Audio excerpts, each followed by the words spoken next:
Hello learners, I'm Abhay Sharma, Special Educator, and I welcome you all to Mission Abhyas YouTube channel. So हम लोग कर रहे हैं MCQ series और DSSB special education teacher exam.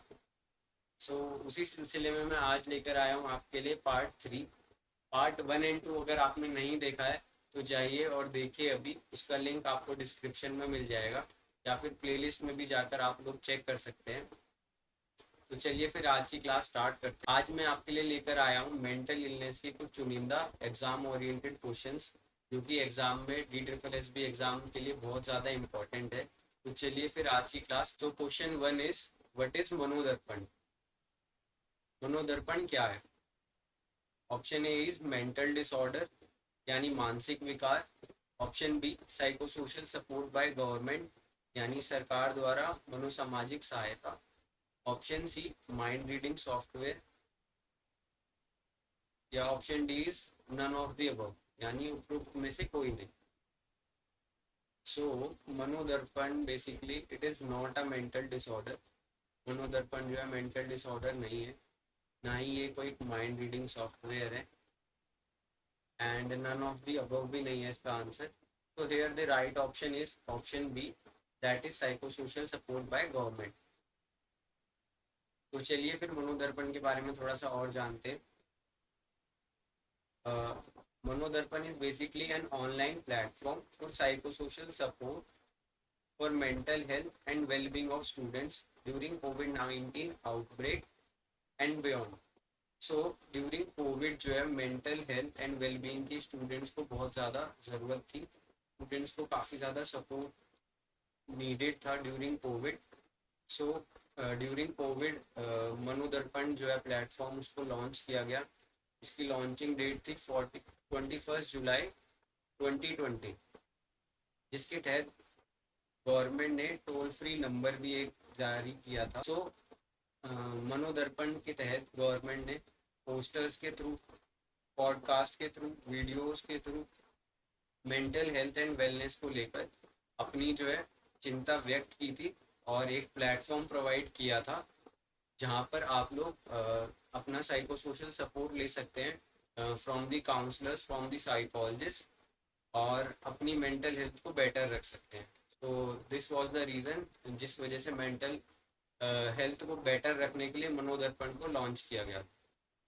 So now let's move. Hallucination is a मति भ्रम एक। Option A is loss of memory. Option B is seeing और hearing things that doesn't exist यानी ऐसी चीजें देखना या सुनना जो अस्तित्व में नहीं है। Option C neurocognitive disorder, and option D is none of the above. So hallucination जो है लॉस ऑफ मेमोरी नहीं है, ना ही ये न्यूरोकॉग्निटिव डिसऑर्डर है, नन ऑफ द अबव भी नहीं है। तो हेलोसिनेशन इज बेसिकली सीइंग और hearing things that doesn't exist यानी ऐसी चीजें देखना या सुनना जो अस्तित्व में नहीं है। तो hallucination are defined as false perception of reality that make people see or hear and feel things that aren't there.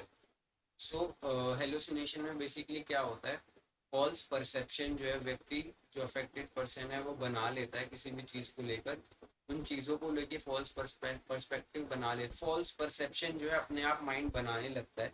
अगर हेलुसिनेशन से व्यक्ति अफेक्टेड है तो उसके causes other mental health conditions that cause hallucination include bipolar disorder, delusion disorder and brief psychotic disorder. तो इनकी वजह से भी जो है हेलुसिनेशन हो सकता है। तो now let's move to the next question. Question number 3, paranoid personality disorder includes. पैरानॉइड व्यक्तित्व विकार में शामिल है। Option A is identity disorder. Option B fasting disorder. Identity disorder means पहचान संबंधी विकार, फास्टिंग डिसऑर्डर यानी उपवास संबंधी विकार, स्लीपिंग डिसऑर्डर यानी नींद संबंधी विकार, या नन ऑफ द अबव यानी उपरोक्त में से कोई नहीं। तो paranoid personality disorder basically it is not a fasting disorder, fasting disorder नहीं है, ना ही ये स्लीपिंग डिसऑर्डर है, is not a sleeping disorder and none of the above भी नहीं है। So here the right option is option A, that is identity disorder. So it is a personality disorder in which the affected person is have suspicion on other. तो जो affected person होता है paranoid personality disorder से, उसको जो है हमेशा शक होता है, suspicion होता है। सस्पिशन कैसा हो सकता है? डाउट अबाउट लॉयल्टी, उसको दूसरों की लॉयल्टी पे डाउट हो सकता है। ट्रस्ट इश्यूज हो सकते हैं, है ना। पीपल में डिसीव मी, उसको ऐसा लग सकता है कि लोग उसको धोखा दे देंगे। Information can be used against me, कोई इंफॉर्मेशन अगर वो देता है या कोई भी इंफॉर्मेशन है, उसको हमेशा ऐसा लगता है, ऐसा फील हो सकता है कि ये इंफॉर्मेशन उसके अगेंस्ट में भी यूज की जा सकती है। So now let's move to the next question, that is question number 4. In which type of disorder people limit the consumption of food and calories intake? किस प्रकार के विकार में लोग भोजन और कैलोरी की खपत को सीमित कर देते हैं? Option A is anorexia nervosa, option B bulimia nervosa, option C bipolar disorder, option D is dementia यानी मनोभ्रंश। So limit the consumption of food, तो limit the consumption of food, तो ये डिमेंशिया का फीचर तो नहीं है, ना ही ये ब्लूमिया नर्वोसा का फीचर है, एंड बाइपोलर डिसऑर्डर भी नहीं है। तो here the right option is option A, that is anorexia nervosa. तो चलिए एनोरेक्सिया नर्वोसा के बारे में थोड़ा सा और जान लेते हैं। तो जो एनोरेक्सिया नर्वोसा से अफेक्टेड पर्सन होता है, उसके क्या फीचर्स होते हैं वो यहाँ पर मैंने दिए हुए हैं, तो मैं आपको वैसे ही बता देता हूँ। एनोरेक्सिया नर्वोसा से जो अफेक्टेड पर्सन होता है, वह बेसिकली ये ट्राई करता है कि उसका वेट जो है वो बिल्कुल भी ना बढ़ जाए। उसको अपने वेट को लेकर इतना ज़्यादा कॉन्शियस हो जाता है, तो वो अपना स्ट्रिक्ट रूल्स फॉलो करता है, एक्सेसिव एक्सरसाइज करता है, and what to eat, where to eat and when to eat, क्या खाना है, कैसे खाना है, कब खाना है, वह इसको लेकर भी काफ़ी ज़्यादा पर्टिकुलर हो जाता है। And the affected person also try to prevent weight gain in other ways also. So different ways के थ्रू वह अपने वेट गेन को कंट्रोल करने की कोशिश कर सकता है, जैसे कि वॉमिटिंग कर कर, टेकिंग लेक्सेटिव्स, तो मेडिसिन वगैरह के थ्रू भी वह व्यक्ति जो है अपने वेट को कम करने की कोशिश करता है। Feeling fat when others thinks you are too thin, तो ऐसा भी हो सकता है उस व्यक्ति को लगे कि बाकी सबको लग रहा है कि वह थिन है, पतला है, पर उस व्यक्ति को लग रहा है कि नहीं, उसका वेट गेन हो रहा है। तो these are some of the symptoms of anorexia nervosa. So now let's move to the next question, that is question number 5. What is pica disorder?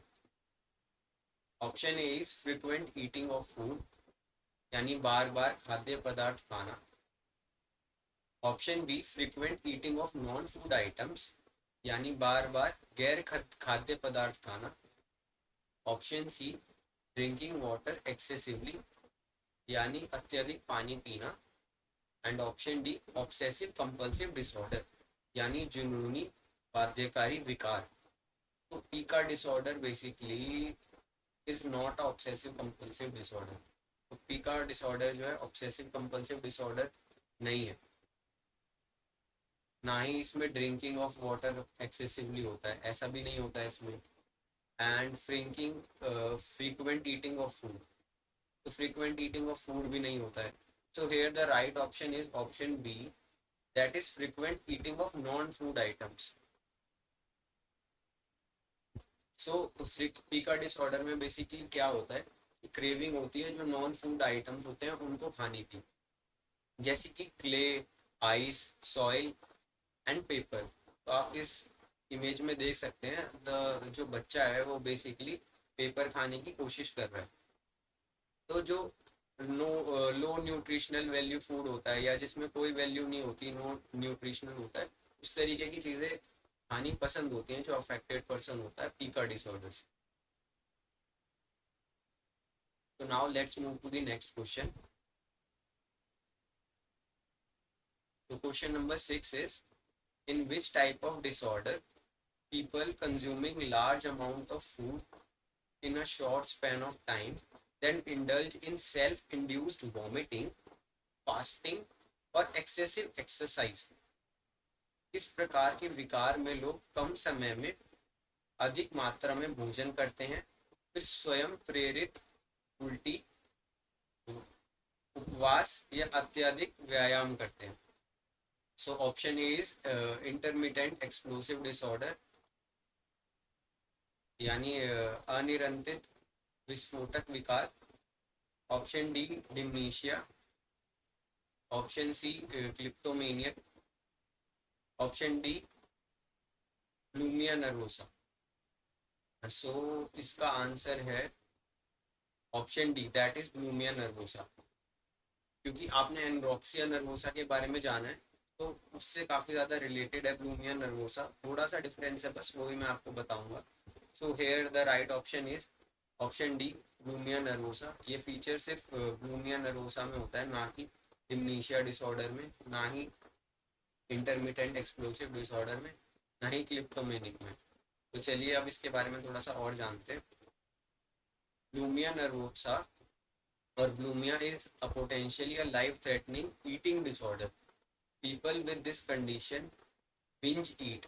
Binge eat basically थोड़े से समय में बहुत ज़्यादा खा लेते हैं. जो अफेक्टेड पर्सन होता है ब्लूमिया नर्वोसा से, वो थोड़े से समय में बहुत ज़्यादा खाने की कोशिश करता है, और कुछ सिम्टम्स भी दिए हुए हैं. Then he takes steps to avoid weight gain. पहले बहुत ज़्यादा खा लेता है, फिर जो है वो स्टेप्स लेता है कि कैसे ना कैसे उसका वेट गेन ना हो. अवॉइड करता है वेट गेन ना हो. तो उस जो वेट गेन ना हो उसके लिए वो बेसिकली क्या करता है, वो अननेचुरल वेज को भी कोशिश करता है एक्सेप्ट करने की, सो दैट उसका वेट गेन ना हो सके. तो एक इमेज मैंने यहाँ पर लगाई है आप लोगों के लिए, उससे थोड़ा आपको समझ में आएगा. सो फर्स्ट इमेज में आप देख सकते हैं जो अफेक्टेड पर्सन है. फॉर एग्जांपल यहाँ पे हम इस सबको अफेक्टेड पर्सन कंज्यूम अज्यूम कर रहे हैं. तो उसने काफ़ी ज़्यादा फूड अपने आगे रखा हुआ है, वो काफ़ी ज़्यादा बिंज ईट कर रहा है, मतलब थोड़ी देर समय में बहुत ज़्यादा खाने की कोशिश कर रहा है. Then in the second image उसको बहुत ज़्यादा दुख हो रहा है, बुरा लग रहा है कि उसने इतना ज़्यादा क्यों खा लिया. फिर वह अपने आप को मिरर में देख रहा है कि उसने इतना ज़्यादा खा लिया, तो उसका वेट गेन हो रहा है. सो अब वो वेट गेन ना हो उसके लिए वो क्या कर रहा है, वो ज़बरदस्ती वॉमिटिंग करने की कोशिश कर रहा है, सो दैट उसका वेट गेन ना हो.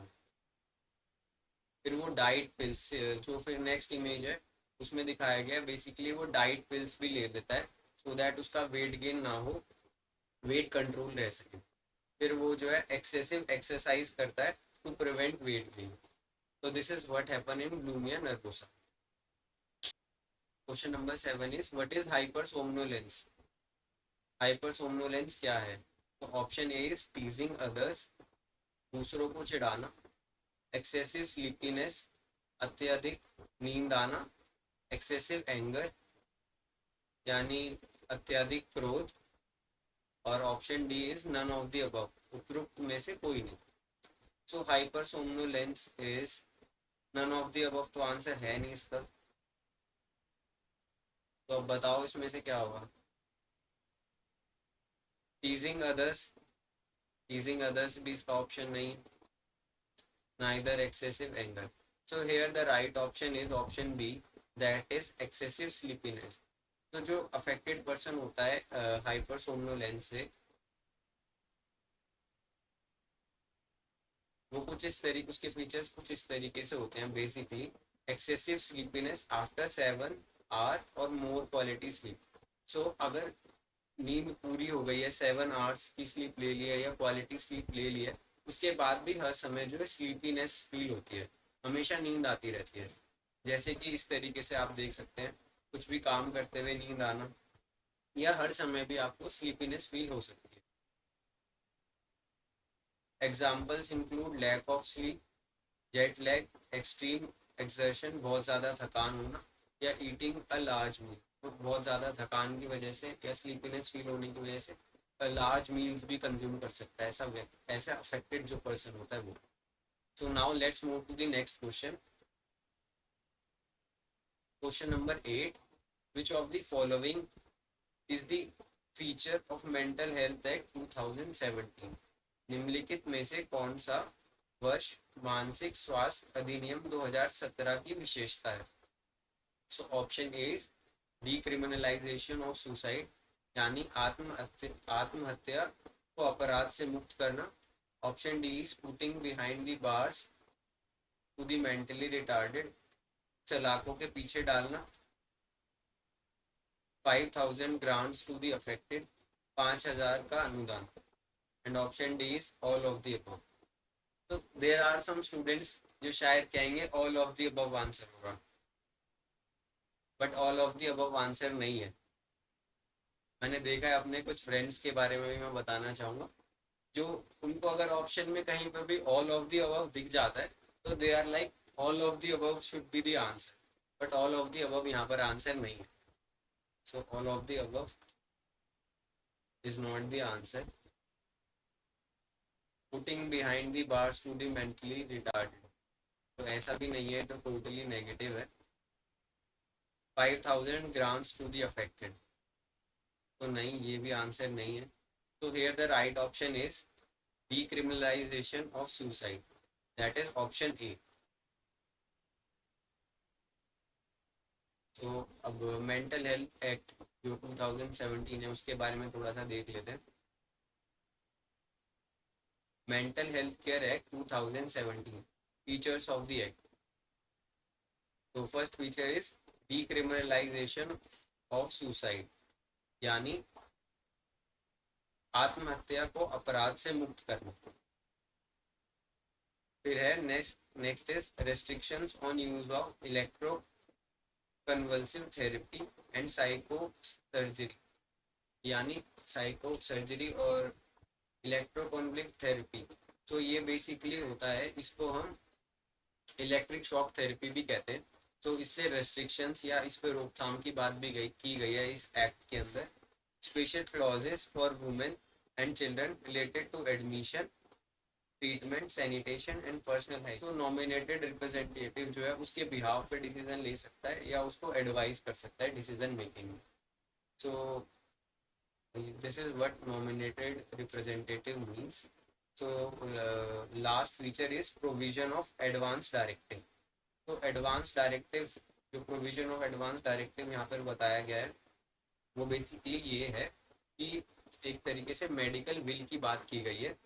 जो अफेक्टेड पर्सन होता है मेंटल इलनेस से, वो क्या कर सकता है, वो अपनी एक मेडिकल बिल बना सकता है या वो ये बता सकता है कि अगर वो उसकी बीमारी जो है और ज़्यादा बढ़ जाती है या उसकी जो परेशानी है और ज़्यादा बढ़ जाती है तो उस कंडीशन में क्या करना है. सो उसके लिए ये बेसिकली है, that is provision of advance directive. तो now let's move to the next question. Question number 9. Which among the following are the causes of obsessive compulsive disorder? निम्नलिखित में से कौन जुनूनी बाध्यकारी विकार के कारण है? So option A is abnormality of brain, यानी मस्तिष्क की असामान्यता. Option B genetics. Option C environmental factors and option D is all of the above. Option B यानी अनुवांशिकी, ऑप्शन सी इन्वायरमेंटल फैक्टर्स यानी पर्यावरणीय कारक, और ऑप्शन डी इज उपयुक्त सभी. तो यहाँ पर आप लोग कह सकते हैं abnormality of the brain. Abnormality of the brain is the feature of obsessive compulsive disorder. Obsessive compulsive disorder को हम OCD भी कहते हैं. तो genetics is also the feature और environmental factors भी. So सभी होंगे तो that means all of the above यहाँ पर आंसर होगा. That is option D is the right option here. OCD के बारे में चलिए थोड़ा सा जान लेते हैं. OCD, that means obsessive compulsive disorder, is a mental health condition in which you get unwanted or repetitive behavior which significantly affect your daily life. So unwanted और repetitive behavior OCD में देखा जाता है, जैसे कि फियर ऑफ कंटामिनेशन. आपको ये लगता है इसी वजह से जो OCD अफेक्टेड पर्सन होते हैं काफ़ी सारे, वो बार बार हाथ धोने लगते हैं. उनको कंटामिनेटेड रिलेटेड उनको ऐसा लगता है कि उनके हाथ बार बार गंदे हो गए हैं, है ना, तो वो बार बार हैंड वॉश करने की कोशिश करते हैं. थोड़ी सी भी कोई अगर कुछ भी वो टच कर लेंगे या फिर इवन डोर भी ओपन कर लेंगे, तो the affected person from the OCD में फील कि उसको हैंड वॉश की ज़रूरत है. उनको OCD अफेक्टेड पर्सन को सफाई काफ़ी ज़्यादा पसंद होती है, तो उनको बिल्कुल भी गंदगी नहीं पसंद. तो ऐसा भी हो सकता है. फिर है अरेंजिंग थिंग्स. तो उनको थिंग्स को अरेंज करना, सीक्वेंस में लगाना चीज़ों को काफ़ी ज़्यादा पसंद है. Counting again and again, bar bar counting करना, तो वो भी OCD अफेक्टेड पर्सन को हो सकता है. So now let's move to the next question. That is question number 10. Kleptomania is a type of mental illness in which a person is having. क्लिप्टोमेनिया एक प्रकार की मानसिक बीमारी है जिसमें व्यक्ति को सडन बर्स्ट ऑफ एंगर यानी अचानक गुस्सा आना, लॉस ऑफ मेमोरी यानी याददाश्त का चले जाना, स्लीपिंग इश्यूज यानी नींद संबंधी समस्याएं, and option D is urge to steal यानी चोरी की इच्छा. सो क्लिप्टोमेनिया जो मेंटल इलनेस है is basically not a sudden burst of anger. Sudden burst of anger नहीं होता है इसमें, ना ही स्लीपिंग इश्यूज होते हैं, ना ही loss of memory. It is basically urge to steal. Option D is the right option here. तो क्लिप्टोमेनिया के बारे में थोड़ा सा जान लेते हैं. Kleptomania is a serious disorder that causes an irresistible urge to steal items that are not required and are usually of little value. So जो है, जो क्लिप्टोमेनिया से अफेक्टेड पर्सन होता है उसको चोरी करने की इच्छा होती है. और चोरी करने की भी इच्छा ऐसी वैसी नहीं, बेसिकली मतलब चोरी करना भी ऐसी चीज़ों की चोरी करना जो रिक्वायर्ड नहीं है ना. अर्ज टू स्टील बेसिकली क्लिप्टोमेनिया में होता है, जो अफेक्टेड पर्सन है उसको. तो consequences can include job loss, financial penalties and trouble with the police. तो अगर चोरी करोगे तो ये सारे कॉन्सिक्वेंसेस तो होंगे ही, no doubt. So this is the last question from my slide. अब मैं आपको बताना चाहूँगा हमारे DSSB special educator mock test and PYQ series के बारे में. सो एग्ज़ाम डेट आपको पता है, स्पेशल एजुकेशन टीचर एग्ज़ाम की आ चुकी है, जो कि है 14th जुलाई को. So I suggest you to please purchase our mock test, because mock test is a such a source. So do purchase our mock test and PYQ series. इस पर अभी ऑफर चल रहा है जो कि है सिर्फ 6 मंथ के लिए, जो कि है सिर्फ 399 rupees only. So do purchase our mock test and ensure your success. So thank you so much everybody. That's all from my side. अगर आपको वीडियो पसंद आया, आपको कंटेंट पसंद आया, तो लाइक करें एंड सब्सक्राइब करें और कमेंट भी करना, उससे मुझे अच्छा फील होता है. आप अपना फीडबैक भी दे सकते हैं. So thank you so much from my side. This is Abhay Sharma, special educator, signing off.